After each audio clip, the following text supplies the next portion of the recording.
दोस्तों आज की कहानी उत्तर प्रदेश के बरेली जिले के एक छोटे से गांव पचपेड़ा की है। दोस्तों डीएसपी साक्षी रावत जो अपनी सख्त छवि के लिए जानी जाती थी, उन्होंने अब तक कई अपराधियों को सलाखों के पीछे पहुंचाया था, लेकिन आज वह वर्दी में नहीं बल्कि साधारण कपड़े में मौजूद थी। उनका चेहरा गुलाल से ढका हुआ था और कोई सोच भी नहीं सकता था कि यह कोई डीएसपी है जिनका नाम से बड़े बड़े माफियाएं कांपते थे। साक्षी मैडम गांव की गलियों में घूम रही थी, होली खेल रही थी, माहौल को महसूस करना चाहती थी, कुछ मिशन पर आई थी।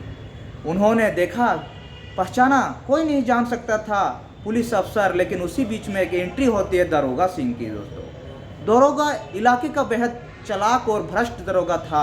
उनके बारे में कई शिकायतें थी, घूसखोरी की, दलाली की, गलत काम में साथ होने की, औरतों से बदसलूकी की, लेकिन उसकी पकड़ अभी इतनी मजबूत थी कि कोई उस पर हाथ नहीं डालने सकता था।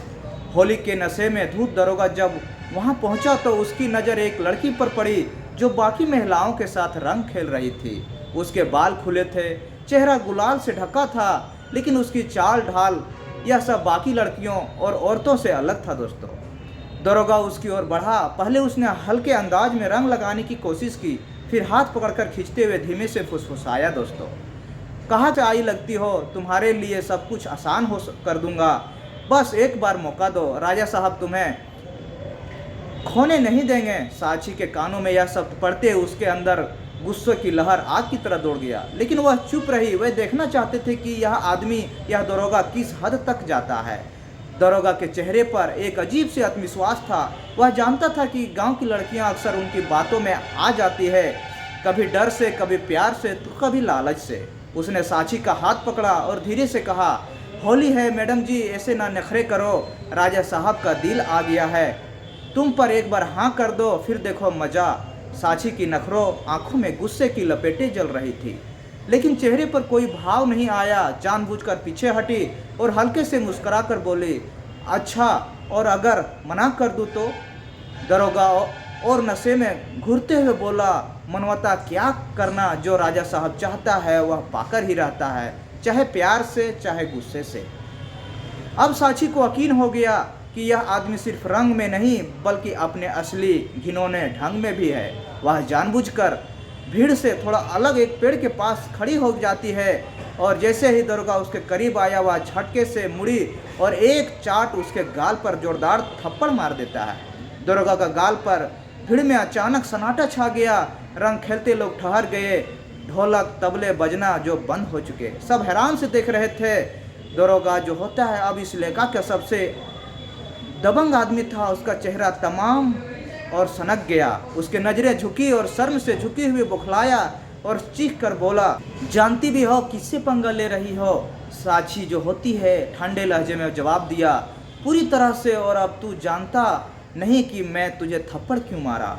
इतना कहते ही उन्होंने अपने दुपट्टे से फ़ोन निकालते और फ़ोन में एक कोड डालने के बाद वहाँ कुछ एक्टिव लोग जो ब्लैक टीम उसमें रखी थी वह लोग एक्टिव हो जाते हैं। 5 से 6 लोग तेज़ी से आगे बढ़े और गांव के आम लोग नहीं थे, वह पुलिस अफसर थे जो साक्षी के साथ इस मिशन में आए थे। दोस्तों यह दरोगा देखकर उसके होश उड़ गए।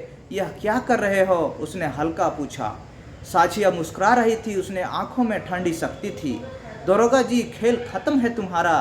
तुमने सोचा तुम गांव की लड़कियों को ऐसे ही दबोच रहे हो, अपनी पावर का गलत इस्तेमाल कर रहे हो। आज तुम्हारा असली रंग सबके सामने आ गया।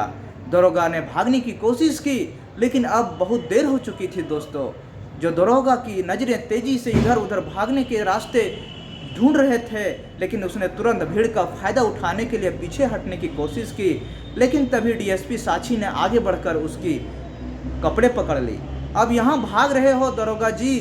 गांव वाले अब तक स्तंभ खड़े थे, लेकिन जैसे ही उन्हें समझ आया कि डीएसपी मैडम खुद इस आदमी को पकड़ रही है, भीड़ में गुस्से की तरह दौड़ गई। तभी जो दरोगा अचानक जोर से चिल्लाया, रुको, पहले मेरी बात सुनो। साक्षी ने उसके ओर घुरा और देखा, अब क्या बहाने बना रहे हो? दरोगा ने घबराते हुए भीड़ की ओर इशारा करते हुए बोला, माहौल लोगों को बदलने की कोशिश की, उसमें इस लड़की को पहचान भी नहीं रहा हूँ मैं, बस होली के जोश में हल्का फुल्का मजाक क्या किया। अब अगर होली में रंग लगाना भी गुनाह है तो होली का त्यौहार कैसे मनाएंगे? गांव वालों ने सब कुछ थोड़ा थोड़ा हिचकिचा रहा था, समझ नहीं पा रहा था। तभी साक्षी ने तगड़ा दांव चला।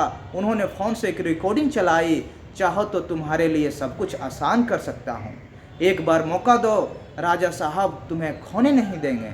यह राजवीर की जो दरोगा है वह आवाज़ भी गांव में हर आदमी और औरत साफ साफ सुना कि कैसे दरोगा लड़कियों को पहला फुसला कर अपनी पावर का लालच देकर फंसाने की कोशिश करता था। भीड़ में तभी एक बूढ़ी औरत खड़ी हो जाती है और वह चुप थी। उसने गहराई सांस ली और धीरे से कहा, मैंने पहले भी सुना था कि यह दरोगा गांव की लड़कियों पर बुरी नज़र रखता है, लेकिन किसी के पास कोई ठोस सबूत नहीं था। तभी एक वह लड़की भीड़ से निकली और कांपती आवाज़ में बोली, मैडम, इसने मुझे कई बार बहला फुसला कर बदतमीजी की और लेकिन मैं डर से कुछ नहीं कर पाई, किसी से बोल भी नहीं पाई। अब हालात बदल चुके थे। जहां पहले दरोगा खुद को बचाने की कोशिश करता था, अब गांव वाले उसके खिलाफ खड़े हो गए थे दोस्तों। तभी साक्षी ने आदेश दिया, गिरफ्तार कर लो इसे। गांव वालों के गुस्से के बीच जैसे ही पुलिस दरोगा को गिरफ्तार करने आगे बढ़ी, उसने अचानक एक पिस्तौल निकाल ली और आगे बढ़ा तो गोली मार दूंगा, उसने चिल्लाकर कहा दोस्तों। गांव वालों में अफरा तफरी मच गई, लोग भागने लगे। तभी साक्षी मैडम कुल शांत रही, लेकिन उनकी आंखें दरोगा की हर हरकत पर थी। तभी ब्लैक टीम का एक अफसर पीछे से दबे पांव झटके से राजवीर जो दरोगा होता है उसके कलाई पर लात मार दी। पिस्टल नीचे दूर जा गिरा। अगले ही पल 4 अफसरों ने दरोगा को जमीन पर पकड़ लिया दोस्तों और उसे जमीन पर गिराकर उसके दोनों पैर और हाथ बांध दिए। तभी साक्षी ने मुस्कुराकर कहा कि होली रंग का त्यौहार है, गुनाहों का नहीं। अब असली न्याय तुम्हारे साथ न्यायालय में होगा। यह सवाल था कि दरोगा अकेला था, उसके पीछे कोई बड़ा खेल चल रहा था, यह बार बार उनके मन में चल रहा था। दरोगा को गिरफ्तार कर लिया गया, लेकिन जब पुलिस ने उसकी तलाशी ली, मोबाइल में चौंकाने वाले लाखों सबूत मिले। लड़कियों के छिपे हुए वीडियो, अधिकारियों से दिए हुए घूस के रिकॉर्ड, सारे कुछ उसमें मौजूद थे। तस्करी के सारे कुछ उसमें बात के डील के मौजूद थे दोस्तों। साक्षी समझ गई ये सिर्फ यह छेड़छाड़ का मामला नहीं बल्कि बड़े रिकॉर्ड का हिस्सा है। अब असली खेल शुरू होगा, उन्होंने कहा, और तुरंत स्पेशल टीम को बुलाया जाता है दोस्तों। जांच जैसे जैसे आगे बढ़ी, दरोगा का कनेक्शन एक बड़े महिला तस्करी गैंग से जुड़ता नजर आया। उसने फ़ोन में कई नेता, अफसर और बाहुबलियों के नाम से जुड़े हुए थे, इस धंधे में शामिल थे।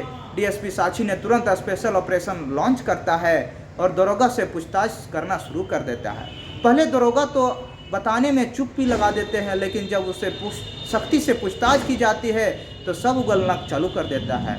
मैडम बोलता है, मैं तुम एक मोहरा हूँ, असली खेल तो ऊपर बैठे लोग कर रहे हैं। दरोगा कबूल नामे के बाद डीएसपी साक्षी के साथ गुप्त ऑपरेशन मोबाइल रिकॉर्ड के जरिए पता करने की कोशिश करती है। तस्करी गैंग का सरगना एक रसूखदार नेता जिसने सब विक्रम चौहान के नाम से जानते थे। साक्षी ने प्लान बनाया। होली मिलन समारोह में विक्रम चौहान खुद को आने वाला था, लेकिन परफेक्ट था कि नहीं ये भी नहीं पता। जैसे ही विक्रम स्टेज पर पहुंचा, साक्षी की टीम ने चारों तरफ से घेर लेता है, लेकिन तभी गोलियों की आवाज़ आसमान में गूंजने लगती है। तभी विक्रम चौहान अपने गुर्गों के साथ भागने की कोशिश करता है। साक्षी डीएसपी रावत ने तुरंत जवाबी कार्रवाई की। ब्लैक टीम ने विक्रम के आदमियों को धड़ाधड़ गिराना शुरू कर दिया, लेकिन विक्रम भी चालाक था। पीछे के दरवाजे से वह फरार होने में सफल हो गया दोस्तों। साक्षी ने उसका पीछा किया, लेकिन तभी एक बड़ी कार जो आती है, बड़ी गाड़ी ब्लैक कलर की, उसको विक्रम को लेकर भाग चुका था दोस्तों। वह फरार हो चुका था। डीएसपी साक्षी उसके नेटवर्क को खंगालना शुरू किया। लगातार ट्रेसिंग और पुलिस रेड के बाद आखिरकार विक्रम को दिल्ली के एक घर से दबोच लिया गया। पूछताछ में खुलासा हुआ कि इस तस्करी रैकेट में कुछ बड़े लोग, नेता लोग, अधिकारी लोग शामिल थे। साक्षी ने बिना डरे सभी के खिलाफ कार्रवाई की, जिससे पूरा गिरोह ताश के पत्तों की तरह बिखर चुका था दोस्तों। दरोगा की उम्र कैद हो जाती है, न्यायालय में पेश की जाती है और विक्रम चौहान को 7 साल की सज़ा हो जाती है। लड़की और महिलाओं के साथ मैडम की तरह का समान दिला। होली के रंग अब पहले से ज़्यादा साफ सुथरे हो गए थे, क्योंकि बुराई की गंदगी हमेशा के लिए मिट चुकी थी, जिसमें से गांव वाले बहुत खुशी से होली मनाने की फिराक में थे दोस्तों। जिसमें से उन लोगों को न्यायालय में पेश किया जाता है और गुनाहों और सबूतों के बावजूद उन लोग को उम्र कैद और कुछ को सजाए दिया जाता है दोस्तों। जिसमें से गांव वाले अच्छी मैडम की सराहना करते हैं कि अगर आप नहीं होते तो मेरा गांव आज भी गंदगी के साये में जीते।